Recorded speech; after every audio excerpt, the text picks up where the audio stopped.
A live hoje é sobre gineco-obstetrícia, então nós vamos falar ali CCQs de ginecologia primeiro e depois os de obstetrícia. Ressalvas, hein? Obstetrícia é bem mais fácil do que gineco ainda, você vai ver. Obstetrícia não tem muito o que fugir. A banca do INEP sempre pergunta as mesmas coisas, coloca ali casos clínicos bem parecidos. Vocês vão ver como eu vou falar aqui, que vai ficar bem claro para vocês isso aí. Então, voltando, hoje nós vamos falar dos 20 principais CCQs de GO. CCQ é o quê? É o conteúdo-chave para a questão. Isso é o quê? Eu vou chegar aqui e falar para você, ó, pré-natal é importante. Isso daí não seria um CCQ, isso daí é um tema importante. Mas você tem que saber o que é importante dentro de pré-natal. Ou o que é importante dentro de sangramentos do terceiro trimestre da gestação. Ou o que é importante dentro de rastreamento de câncer de mama. Esses são os CCQs. E não é só isso, você saber que o rastreamento é importante, é você saber a especificidade. Qual é o BIRADS que é importante, que cai na prova? Qual é a sua conduta perante isso? Ou ele quer saber o tratamento? Isso aí que nós vamos ver hoje. Então, os 20 principais CCQs de GO. E para começar, eu trouxe, eu acho que é o tema mais incidente aí de GO. Esse tema cai demais. E é muito simples. Você não pode errar as questões sobre esse tema, que são as vulvovaginites. Nós temos 2 CCQs aqui. O primeiro é você saber identificar um caso de tricomoníase. Então, um caso clínico de tricomoníase. E o CCQ número 2 é você saber identificar a vaginose bacteriana. Eu falei os dois juntos porque agora a gente vai explicar essa diferença. Dentro das vulvovaginites, nós temos 3 entidades principais. A tricomoníase, a vaginose bacteriana e, por último, a candidíase vulvovaginal. Essas 3 que aparecem. Não vai sair disso. E, principalmente, a banca cobra para você o quê? A diferença entre vaginose e tricomoníase, porque elas são muito parecidas. Quer ver, ó? Vaginose, você tem que lembrar do quê? Gardnerella vaginalis. O pH vaginal vai estar elevado, mais básico, acima de 4,5. Você tem que lembrar, presta atenção, hein? O fedor é de peixe podre, então tem odor a peixe podre, tem cheiro ruim. E aí você tem que lembrar que no esfregaço, ela vai colocar para você isso aqui lá, ó. No esfregaço se apresenta as clue cells. Isso daí é sinônimo praticamente de vaginose bacteriana. Apesar de na prática clínica pode estar presente na trica também. Mas é muito específico da sua prova e ele colocar o clue cells para vaginose bacteriana. Aqui você deve saber o quê? Como não é uma inflamação propriamente dita, a mulher só vai ter aquele odor forte. As paredes vaginais não estão inflamadas, nem o colo uterino. Opa, por que eu falei isso, hein? Calma aí, porque lá na tricomoníase nós vamos ter o quê? pH alto também. Vai estar com odor de peixe podre? Vai estar fedido também. Aqui nós vamos encontrar um corrimento com bolhas esverdeado. E aí, aqui vem o detalhe, hein? Aqui é para você matar. Você vai encontrar inflamação de paredes vaginais ou de colo uterino, que pode ser descrito como uma colpite tigroide ou um colo em framboesa, que você vai ver lá as pintinhas no colo. Isso é a tricomoníase. Você deve saber dela também que ela é uma doença sexualmente transmissível. E por isso, o parceiro também deve ser tratado. Que é com o quê? Metronidazol. Tanto a vaginose como a tricomoníase, você trata com metronidazol. Não tem segredo. Lembrando que vaginose você pode tratar com o gel vaginal. Mas a tricomoníase deve ser com metronidazol via oral. Tome cuidado, que pode ser que ela coloque uma questãozinha mais difícil sobre isso. E a última é a candidíase, que tende a não aparecer muito nas provas do INEP. Mas você tem que saber, porque vaginose é muito comum nessa prova. A candidíase é o quê? É aquela mulher que vai ter aquele corrimento em queijo cottage. Ah, que palavra bonita, né? Os ginecologistas adoram, assim, associar com comidas. Isso daí, peixe podre. Queijo cottage é o corrimento da candidíase. E a principal característica que nós temos aqui é a coceira. Então dá muito prurido candidíase. O pH estará normal nesse caso, hein? pH não está elevado como nas outras duas que nós citamos. Como você pode ver, ela é bem diferente das outras duas, né? Então ela não cai muito com comparação. Por isso que as duas ali que eu citei primeiro são os 2 primeiros CCQs. Você saber diagnosticar uma vaginose bacteriana e você saber diagnosticar uma tricomoníase. Candidíase, como você vai tratar uma candidíase? Miconazol tópico. Mistatina também pode vir por meio tópico. E aí, por via oral, você pode utilizar fluconazol ou itraconazol. Lembrando que esse tratamento por via oral não se faz em gestante. Então, gestante, sim ou sim, vai ser o tratamento top. Galera, é isso. Vulvaginite. Todo ano tem uma questão de vulvaginite. Vai me dizer que você não vai acertar agora. Eu tenho certeza que você vai chegar e vai matar todas as questões sobre isso aí. Porque é sempre nessa mesma base as questões do INEP. Agora saímos de um assunto aí que é bem fácil e que a maioria considera realmente fácil. E vamos entrar num assunto que a maioria considera um pouco difícil. Mas você vai ver que não é, porque a banca é muito repetitiva nos CCQs que ela cobra aqui. A gente vai falar um pouquinho então dos cânceres ginecológicos. E para começar, o que a gente deve saber é o rastreio com Papa Nicolau. Você lembra lá o famoso culpo citológico lá? Esse exame é importantíssimo na tua prova e você deve saber a sua conduta a partir de cada achado. Como que vai funcionar aqui? Lembra que o Papa Nicolau ele é feito na mulher a partir dos 25 anos sem iniciado atividade sexual. Isso daí é o Papa Nicolau, tá? Então ele é feito em mulheres a partir de 25 anos. Você vai manter esse exame sendo feito até os 64 anos dessa mulher. Os dois primeiros, então 25 e 26 anos que ela começou, vão ser anuais. E a partir dessa data, aí, se forem normais, você vai fazer de 3 em 3 anos. Viu? Não tem segredo. É isso aí que é o Papa Nicolau. Agora, o que assusta muita gente são os achados. Mas não vai te assustar, sabe por quê? Porque não tem muito que a banca cobrar para você. Ela vai sempre cobrar um desses dois aqui, ó. Presta atenção, hein? Primeiro é aquele famoso neoplasia intraepitelial de baixo grau. Tá? Uma lesão intraepitelial de baixo grau, que é o LSIL. Esse daí, a tua conduta, se a mulher tiver mais de 25 anos, vai ser repetir o exame em 6 meses. Sim, você não, mesmo sendo uma lesão intraepitelial, você não vai pedir uma colposcopia direto para essa mulher. Então guarda isso aí, hein? LSIL, uma lesão de baixo grau, você não vai para colpo direto. Não. Aqui o que você vai fazer? Repetir o exame em 6 meses.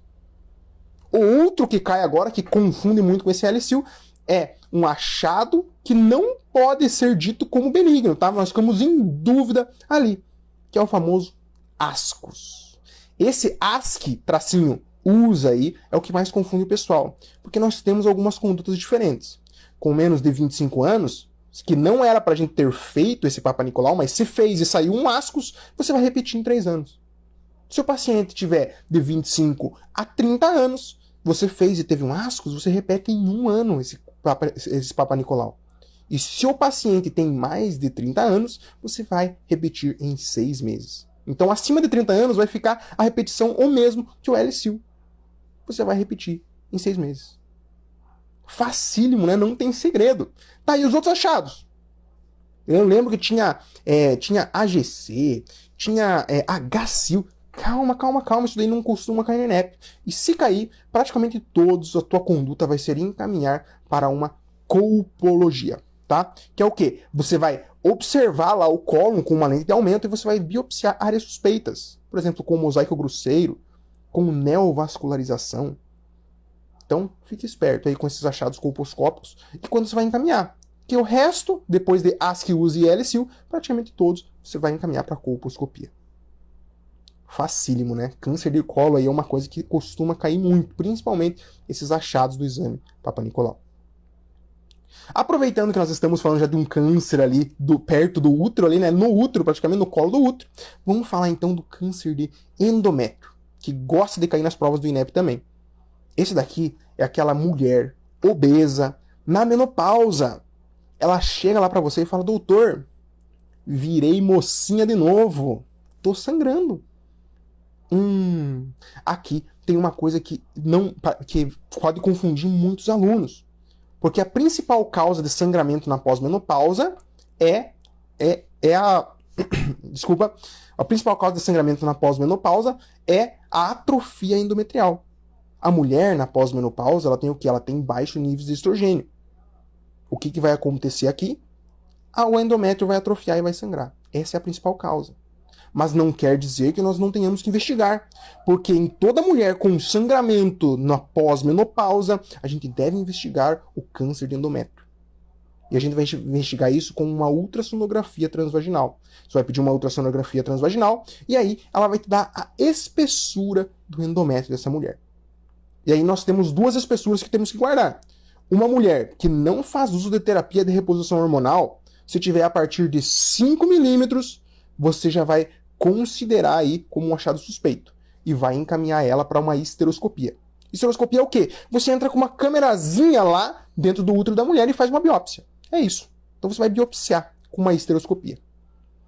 E aí, se a mulher tiver com terapia de reposição hormonal, a partir de 8 milímetros é o valor que você tem que saber. Então, sem terapia, 5 milímetros para mais. Com terapia de reposição hormonal, 8 milímetros para mais. E a conduta nas duas, em ambas você vai encaminhar para histeroscopia com biópsia. É isso de câncer de endométrio. Não tem segredo aqui também. E por último, o que mais gosta de cair em câncer de mama? O famoso BIRADS. BIRADS é uma coisa que assusta muita gente. Por quê? Porque tem vários achados diferentes e cada um vai classificar de uma maneira e cada um tem uma conduta diferente. Mas a banca do INEP simplifica bastante pra gente. Ela não vai cobrar um achado para você. A calcificações em fila, microcalcificações é o quê? É claro, né, que microcalcificações a gente já associa aí a um processo neoplásico, a um BIRADS mais alto. Mas você não precisa saber exatamente isso, não. O que você tem que saber, nesse caso, é o que você vai fazer em cada BIRADS. Porque a banca geralmente dá para você. Ó, essa mulher teve um BIRADS 4. Ó, essa mulher aqui teve um BIRADS 3. Essa aqui teve um BIRADS 0. E aí você tem que saber o que se faz em cada caso. O nosso CCQ aqui, neste caso, é qual? É o BIRADS 3. É o que mais aparece. BIRADS 3 você tem que saber. Que é um achado que a gente pensa mais em benignidade, mas que a gente não pode confirmar. E o que a gente vai fazer nesse caso?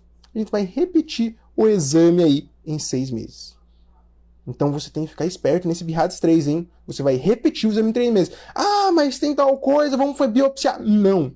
BIRADS 3 repete em 6 meses. Não tente inventar que você vai poder errar uma questão fácil, tá?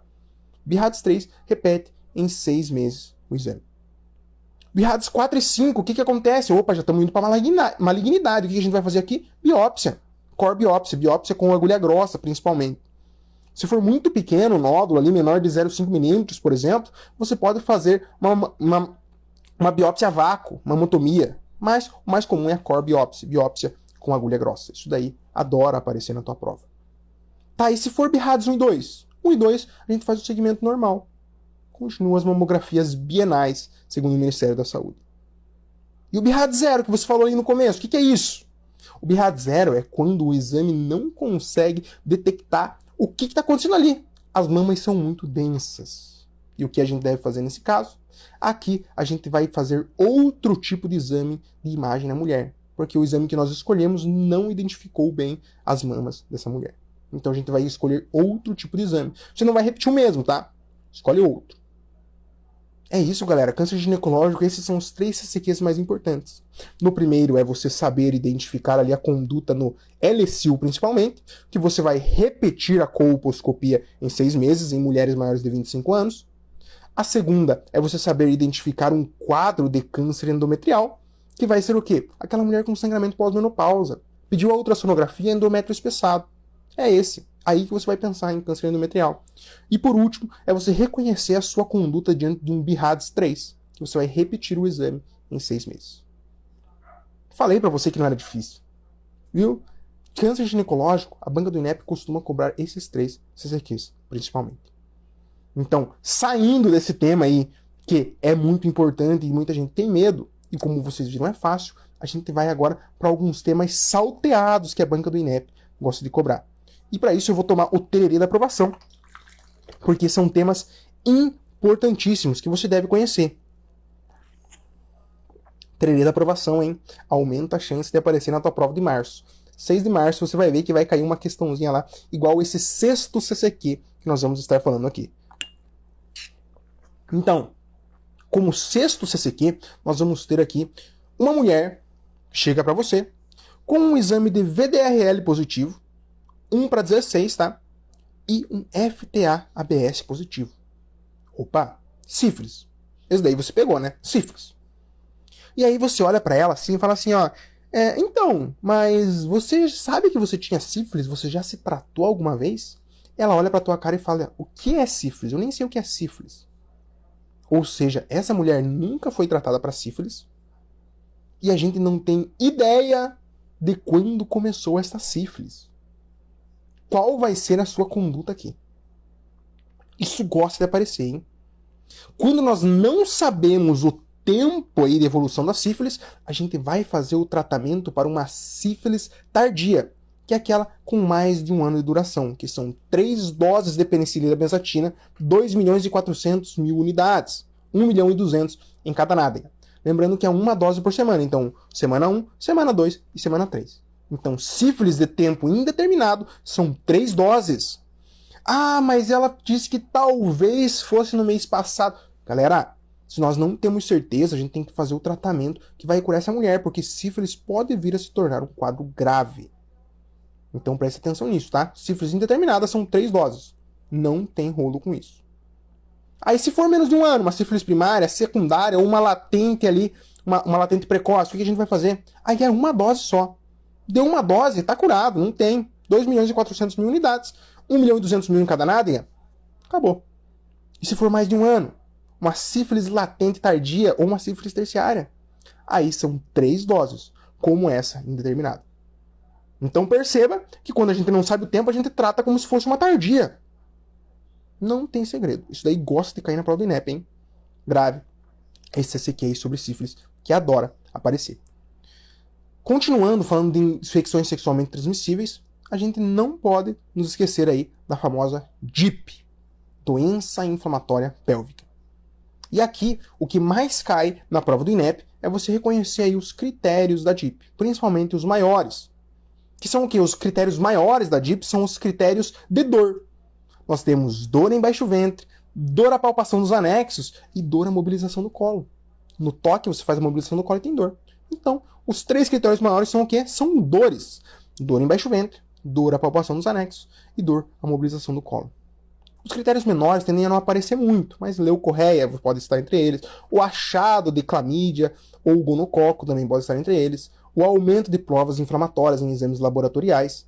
Esses daí são critérios menores, mas eles não costumam aparecer tanto. E por último, nós temos os critérios elaborados. E é elaborado por quê? Porque ele realmente é elaborado para você encontrar ele. Tem que ser numa laparoscopia, uma evidência de DIP. Ou então, uma evidência de abscesso de fundo de saco de Douglas. Ou então, uma endometrite no histopatológico. Isso daí, só por ele mesmo, não precisa ter mais nenhum dos outros critérios, já confirma uma DIP. Então fique esperto aí com os elaborados, porque pode aparecer uma pegadinha com ele. Uma mulher sem sintoma nenhum e com um elaborado ali, já pode fechar o diagnóstico de DIP para você. Então é isso que cai sobre DIP. A prova do INEP gosta disso. Mas, é claro, a gente não vai deixar só nisso, né? Você tem que saber o tratamento. O tratamento vai ser o quê? Com 3 medicações, hein? Nós vamos tratar então com ceftriaxona, doxiciclina e metronidazol. Ok? Então lembre desses 3 medicamentos lá. Ceftriaxona, doxiciclina e metronidazol. São os que gostam de aparecer na prova. Outro ponto importante. Uma paciente com um abscesso tubo-ovariano, ela não pode ser tratada ambulatorialmente. Mas não quer dizer que isso é uma indicação de cirurgia. Você vai tratar a mulher em ambiente intra-hospitalar, mas com antibiótico terapia, tá? Então, abscesso tubo-ovariano não é indicação de cirurgia. Agora, um abscesso de fundo de saco de Douglas, sim é. Ou um rompimento de um abscesso tubo-ovariano, tá? Então, fique esperto. Tem várias pegadinhas aí no tratamento de internação, no tratamento da DIP, principalmente as questões cirúrgicas, porque a gente muitas vezes pensa que abscesso é igual cirurgia, mas nesse caso não é. Beleza? Então guarde aí esse tratamentinho e principalmente os critérios para você identificar uma DIP, que adora aparecer na tua prova. Esse é o nosso 7º CCQ, que a gente ainda está falando de ginecologia. Agora, a gente ainda vai continuar mais um pouquinho na ginecologia, temos mais 2 CCQs aí falando sobre ginecologia. O nosso 8º CCQ. Esse aqui é muito simples. É só para você se lembrar que as mulheres aí, na primeira fase do ciclo, principalmente nos primeiros 7 dias ali após a menstruação, dor abdominal, opa, aí você olha lá, tem um cisto simples no ovário. O que você vai pensar aqui? Você tem que pensar em cisto folicular. Tá? Ele pode causar dor ali, principalmente na fase folicular, principalmente nos primeiros 7 dias após a menstruação da mulher. Esse aí é bem simples, não tem muito que a gente discutir, é uma coisa que cai em alternativas ali, bem direta da banca do INEP. Então esse daí é o nosso 8º CCQ. Fique esperto aí com o cisto folicular na primeira metade do ciclo. Como 9º CCQ e último de ginecologia. Esse aqui é bem facinho também. Você tem que lembrar que a mulher, após ela ter a menarca dela, ela vai continuar menstruando. E aí, o que acontece se de repente ela para de menstruar? Como que a gente vai chamar essa condição? Essa é a famosa amenorreia secundária. E a banca do INEP gosta de explorar ela associada à galactorreia, que é o quê? A excreção de leite pelos mamilos. Esse caso, você tem que pensar em hiperprolactinemia. Não tem segredo. E você tem que lembrar que a hiperprolactinemia, ela causa amenorreia secundária a partir do quê? Da inibição do GNRH do hipotálamo. Então, inibe o GNRH, que daí não vai estimular a hipófise a produzir o FSH e o LH. Gineco é isso, galera. Esses são os principais CCQs que gostam de aparecer na prova do INEP. Agora, a gente vai mudar para o quê? Obstetrícia, que, como eu falei para vocês, é mais fácil ainda. Não vai ter muitos valores para você decorar. São coisas bem simples aí que a banca do INEP gosta. Principalmente diferenciações ali entre uma entidade e outra. Vamos tomar mais um tererê da aprovação e a gente já começa com o nosso 10º CCQ, que tem tudo a ver com a prova do INEP. Tem tudo a ver com a prova do INEP. Porque eles adoram o tema amamentação. E dentro da amamentação, se o bebê não tem uma pega correta, não está esvaziando direito essas mamas, você tem que saber reconhecer o quadro de engurgitamento mamário. Que é uma mulher com as mamas túrgidas, avermelhadas, brilhantes, com dor na mama. O que você vai pensar aqui? Engurgitamento mamário. Esse é o nosso 10º CCQ. E você deve saber, dentro desse caso, que o mais importante é você não indicar antibiótico terapia, não. E também, você não vai interromper o aleitamento materno. Você vai continuar amamentando, mesmo na mama que está engurgitada. Você não faz antibiótico terapia. E você não impede a mãe de continuar amamentando seu bebê. Beleza, mas tem exceções para isso? Tem sim. E pode ser que venha aparecer para você. E aí você tem que saber reconhecer. Se a mulher tiver lá com esse quadro, mas ela tá com febrão, ela tá em mau estado geral, tá com sintomas de sepse. O que é isso? Evoluiu para uma mastite. Nesse caso, sim, nós vamos indicar uma antibiótico terapia. Mas não é o que costuma cair. E o aleitamento, a gente também vai tirar quando tá com mastite? Também não tira o aleitamento. O aleitamento você só vai retirar nesses casos em uma condição. Quando tem pus saindo pelo mamilo da mulher. Ou seja, onde o bebê vai mamar, tem pus saindo. E aí o que vai acontecer? Ele ia engolir pus. Então é por isso que a gente interrompe a amamentação naquela mama. Lembrando, é importante a gente não interromper a amamentação, porque o principal tratamento é você tirar o leite que está engurgitado ali. E a criança mamando é um dos métodos para você fazer isso. Lembrando que se a criança não esvazia tudo, é aconselhável a mulher fazer a retirada manual do leite. Então ela pode fazer a retirada manual como um dos tratamentos. É isso, não tem segredo. Então lembre-se do engurgitamento mamário como o nosso 10º CCQ. Partindo para o próximo, nós temos aqui então um dos temas que mais cai na prova do INEP, que é a pré-eclâmpsia. Você tem que conhecer essa condição, que é o quê? É uma mulher com hipertensão mais proteinúria a partir da 20ª semana de gestação. Claro, é básico, né? Você sabe que não é só isso que diagnostica. Se for uma mulher, por exemplo, com 25 semanas, hipertensão, não tem proteinúria, mas tem sinais de alarme, você também faz o diagnóstico. Mas a gente está falando do básico aqui, para você pegar. Então, pensa lá. Pré-eclâmpsia é uma mulher com proteinúria, mais hipertensão e acima de 20 semanas de gestação. É isso. Mas não é isso que a banca do INEP gosta de cobrar, não. O que ela mais gosta que você saiba é isso aqui, ó. A mulher chega para você com epigastralgia, escotomas, hiperreflexia. O que está acontecendo aqui, hein? Eminência de eclâmpsia. É isso que a banca do INEP gosta. Você saber a sua conduta, ela quer saber a sua conduta em uma eminência de eclâmpsia ou pré-eclâmpsia grave. E aqui, por favor, guarde isso aqui, hein? Guarde isso aqui, hein? Você não vai fazer hidralazina. Não é o principal tratamento. Você pode ter que fazer se tiver muito elevada a pressão. Mas não é isso aqui o tratamento, não. Para a eclâmpsia severa, você vai fazer a administração de sulfato de magnésio. Temos os esquemas de Zuspa, esquema de Pritchard, não costuma cair isso. Mas você tem que saber que nós vamos fazer o sulfato de magnésio. E aí, você tem que lembrar que o sulfato de magnésio tem uma dose tóxica muito próxima da dose terapêutica. Então, você tem que ficar atento, principalmente para bradipneia, hiporreflexia. Esses dois são os principais sinais de intoxicação por sulfato de magnésio. A oligúria não é um sintoma de intoxicação, mas ela é um fator de risco. Então, geralmente, ela está presente em mulheres intoxicadas por esse medicamento, tá? Então, mas não é um sintoma causado pelo sulfato de magnésio.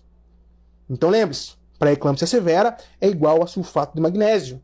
A gente vai impedir que essa mulher evolua para uma eclâmpsia. Isso que é o mais importante de pré-eclâmpsia, para você saber. Facílimo, né? Não tem segredo isso daí. Isso daí, então, seria o nosso 11º CCQ. Que o sulfato de magnésio é o tratamento para pré-eclâmpsia severa. O nosso 12º CCQ aqui. Agora a gente entra num tema que tem muita comparação, que são os sangramentos do terceiro trimestre. E a banca do INEP gosta de um em específico, que é a placenta prévia. Placenta prévia é aquela mulher, geralmente, que já teve uma cesárea, pode colocar, pode não ter também, mas já teve uma cesárea, e aí, no terceiro trimestre de gestação, vem com um sangramento. Ela pode até afirmar que já teve um sangramento ali umas 2, 3 semanas antes, mas foi em pequena quantidade, e agora está sangrando mais. É um vermelho vivo, vermelho rutilante. Isso daí é o quadro típico de placenta prévia. E o que você vai fazer aqui? Tato vaginal, não é? É? Não, segura aí, hein? Tato vaginal, nesses casos, você não vai fazer. Não se faz tato vaginal em paciente com placenta prévia. A tua conduta para diagnóstico aqui é uma ultrassonografia. E aí, pela ultrassonografia, você faz o diagnóstico dessa condição. Ah, mas e quando que eu vou indicar cesárea, quando não? Guarde que quando estiver obstruindo completamente, você indica cesárea. Não perca muito tempo com isso, porque a banca do INEP não costuma cobrar especificidades sobre os métodos de parto na placenta prévia. O que ela gosta mais de cobrar é o diagnóstico em si. Mas é só isso que nós temos, então, de sangramento da primeira metade? É claro que não. A gente tem, por exemplo, a ameaça de rotura uterina. Essa daí não cai quase no INEP, não, mas é bom você saber, né? O útero em forma de ampulheta, sinal de Band. Uma mulher com hipertonia uterina, com dor, e daí, de repente, cessa a dor dela. Você vai auscultar, os batimentos fetais estão ausentes. Você faz o tato vaginal, nesse caso, e a apresentação, ela sobe. O que isso aconteceu?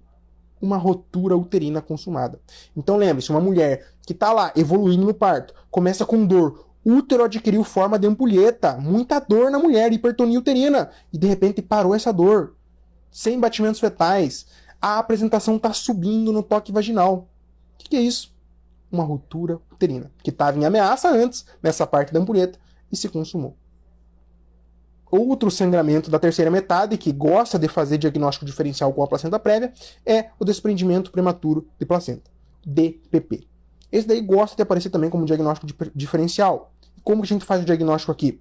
Na DPP, o diagnóstico é clínico. Nós vamos encontrar uma mulher com hipertonia uterina e sangramento vermelho escuro, não é rutilante. Então note que aqui o diagnóstico é clínico. Nós vamos ter hipertonia uterina, o útero pode estar um pouco doloroso também, e o sangramento é vermelho escuro. É isso, DPP, é isso. DPP é rotura uterina e placenta prévia. Lembrando que o que mais gosta de se parecer, e é o nosso 12º CCQ aqui no caso, é a placenta prévia, que você não deve ir para sua prova sem saber dela. Vou deixar um extra aqui para você, hein? Uma mulher que tá lá, tá evoluindo no trabalho de parto, sim, tá dilatando. Aí o que acontece? Você vai lá, olha lá e fala, puxa, agora parece que tá indo devagar. Vamos romper as membranas dessa mulher? Porque você deve se lembrar que a rotura de membranas pode ser causada artificialmente. E aí acelera um pouco essa dilatação da mulher. Mas quando você faz essa rotura de membranas, o que acontece? O bebê, a mulher começa a sangrar e o bebê entra em bradicardia. O que é isso? Isso daqui é outra condição que pode ser de sangramento do terceiro trimestre, não costuma tanto aparecer, mas que é a rotura de vaso prévia. Galera, é isso de sangramento do terceiro trimestre. Não tem segredo, é fácil, é um tema aí que cai todo ano praticamente, e você deve conhecer. Partindo para o nosso próximo CCQ, ainda em sangramentos. Mas aqui a gente vai falar um pouquinho dos sangramentos pós-parto. A mulher teve o parto e começou a sangrar. Diretamente você vai pensar aqui, ó, 4 T's. 4 T's, hein? Tônus, trombo, tecido, trajeto. Vou repetir, hein? 4 T's. Tônus, trombo, tecido, trajeto. Tônus, hipotonia uterina. É a principal causa de sangramento no pós-parto. De longe, é a principal. Nas provas, então, 90% das questões é isso. Trombo, uma mulher com coagulopatia. Esse daí não costuma cair muito, não. Tecido, ficou um pedaço da placenta lá. 30 minutos, mais de 30 minutos, a placenta tá lá ainda. A mulher começou a sangrar. Isso daí é tecido. E trajeto, esse caso você vai pensar principalmente nos partos tactócitos, onde a dilatação e a expulsão evoluem em menos de 4 horas. É muito rápido o parto. E aí acontecem lacerações de trajeto. Então essas são as 4 causas aí de sangramento no pós-parto. Lembrando que o CCQ nosso aqui, que é o 13º CCQ, é você saber que uma mulher com um útero acima da cicatriz umbilical não contraído, ou seja, não formou o globo de seguridade de Pinard, você tem que pensar em hipotonia uterina. E aí a tua conduta vai ser o quê? Uma massagem você vai fazer, você vai pressionar esse útero, tá? E também você pode, algumas alternativas colocam ali a aplicação de ocitocina.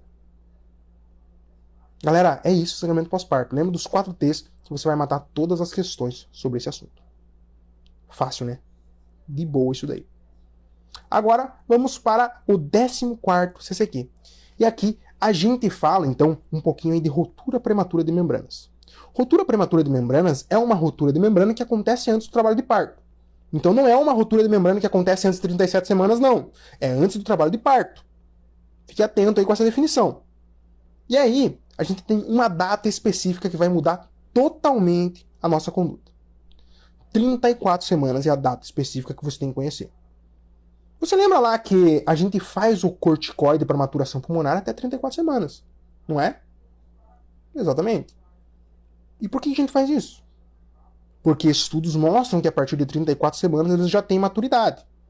Agora tem até um detalhe que está evoluindo para 36 semanas e 6 dias, tá, esse corticoide, mas ainda não é consenso.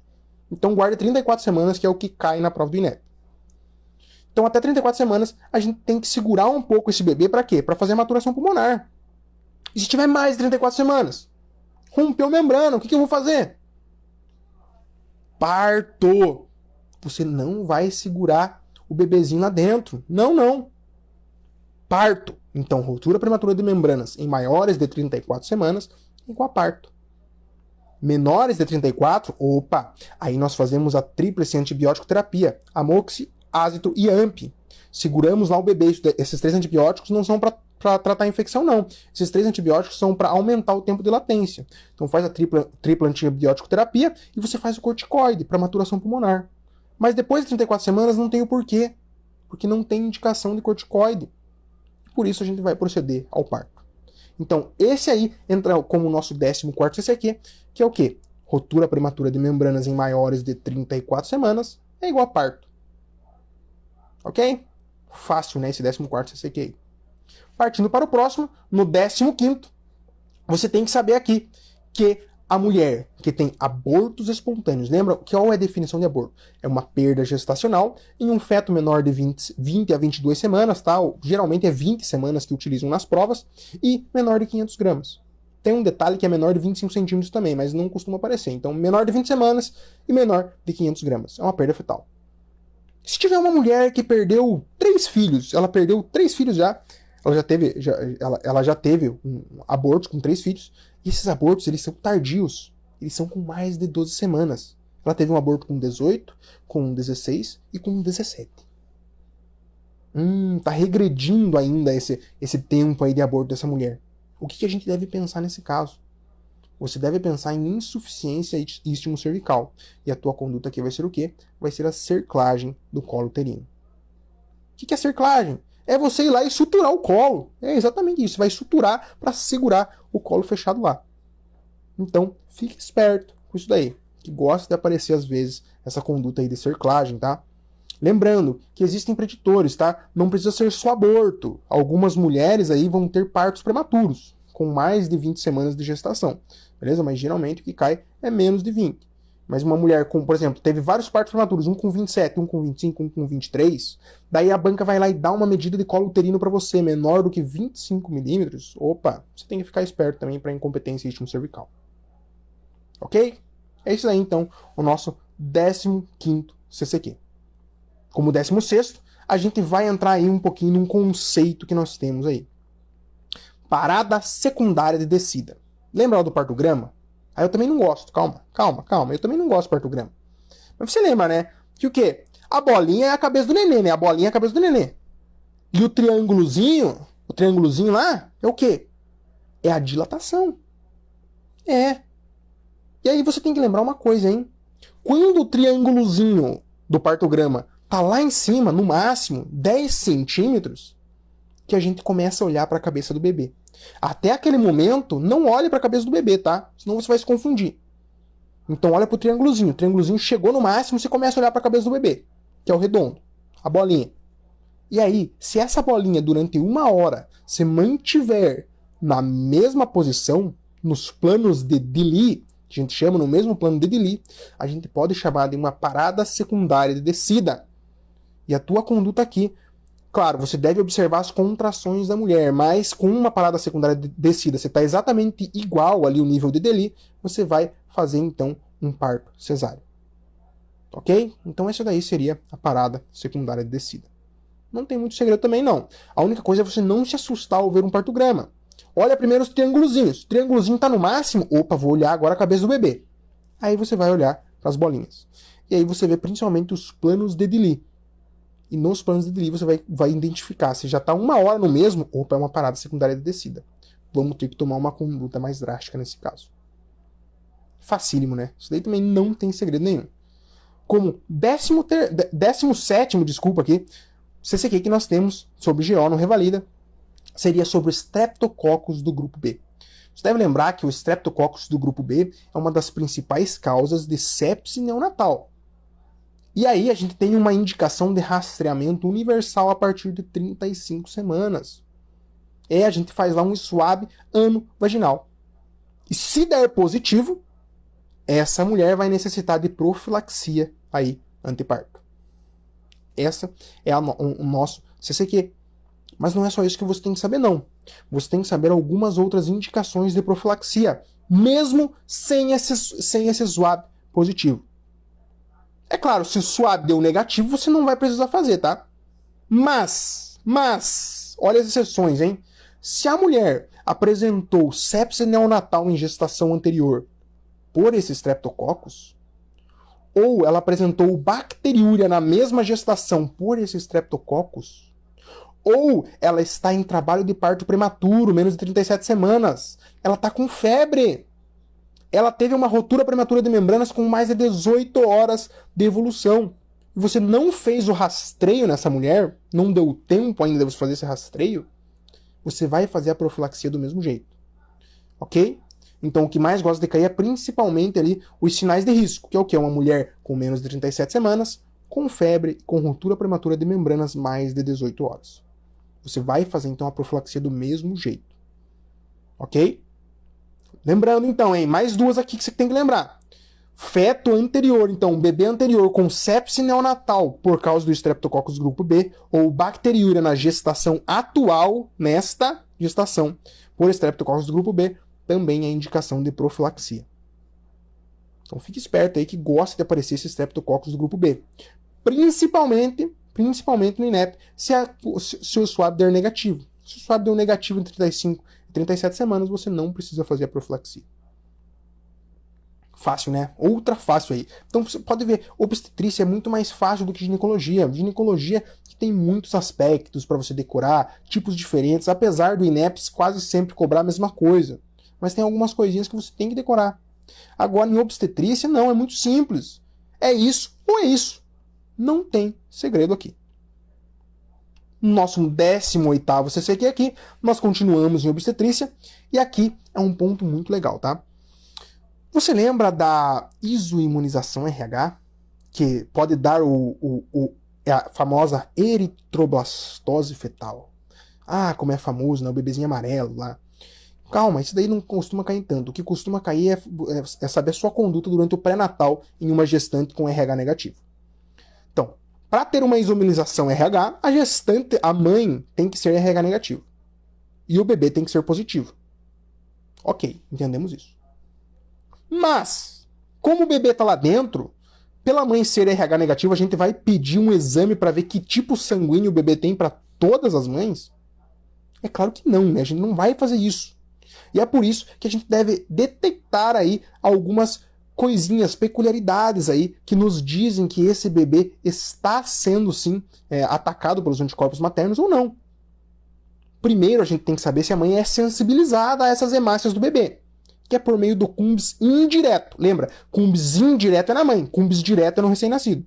Então, cumbis indireto na mãe. Se esse cumbis indireto é negativo, quer dizer que ela não está sensibilizada ainda não. E aí o que a gente vai fazer? Vai chegar na 28ª semana e nós vamos fazer a imunoglobulina. Essa imunoglobulina é para quê? Impedir que a mãe se sensibilize.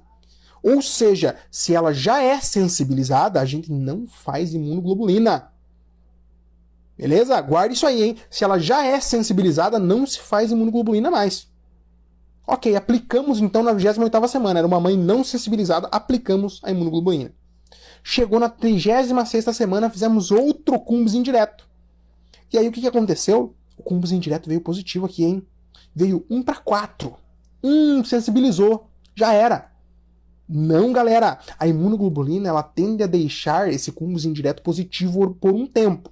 Então, se você já fez essa imunoglobulina numa mulher que não era sensibilizada, e aí você toma um cumbis indireto dela, vai aparecer como positivo. Mas isso não quer dizer que ela foi sensibilizada. Beleza? E aí, no parto, mais uma conduta que tem que saber. Quando tem o parto, você faz a tipagem sanguínea do recém-nascido. Se o recém-nascido for positivo, e a mulher não sensibilizada, sempre não sensibilizada, tá?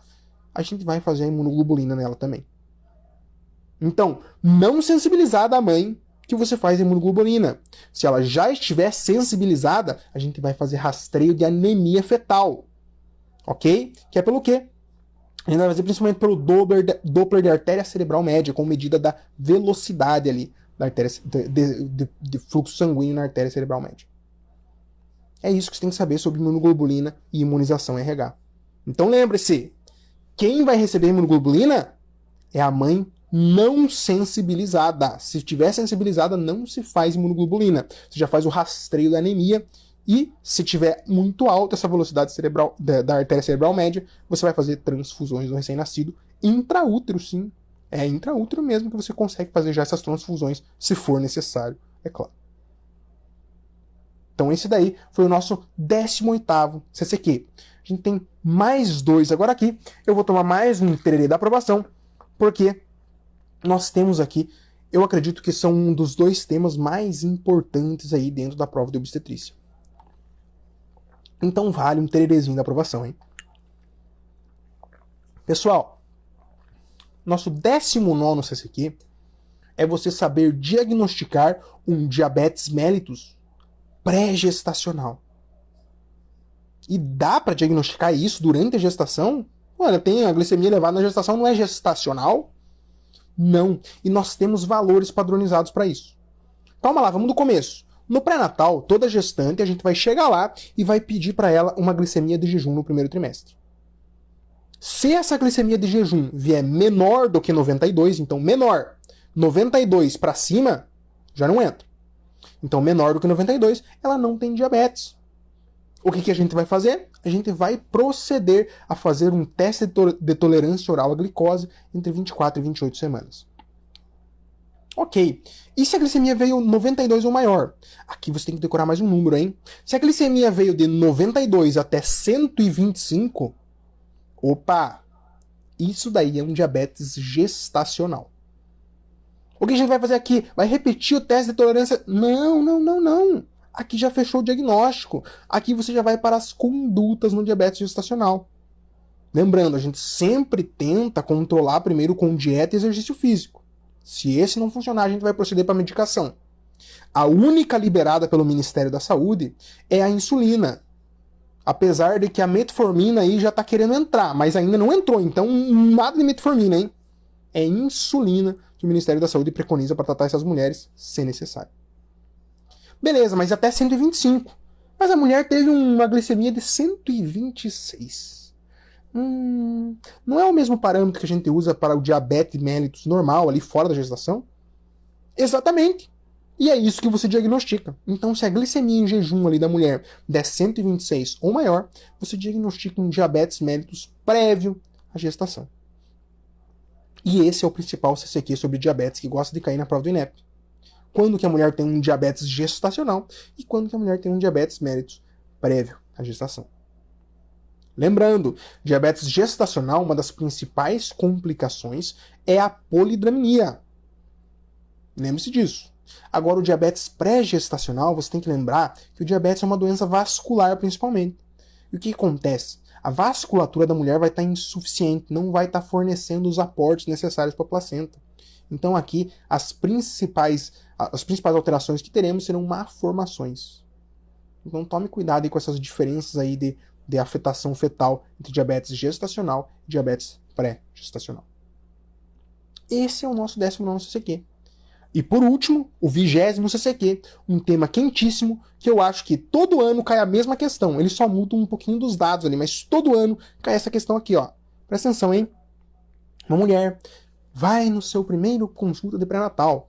Ela está com 16 semanas de gestação. E aí, você pediu um toxoplasmose para ela e ela traz o resultado para você.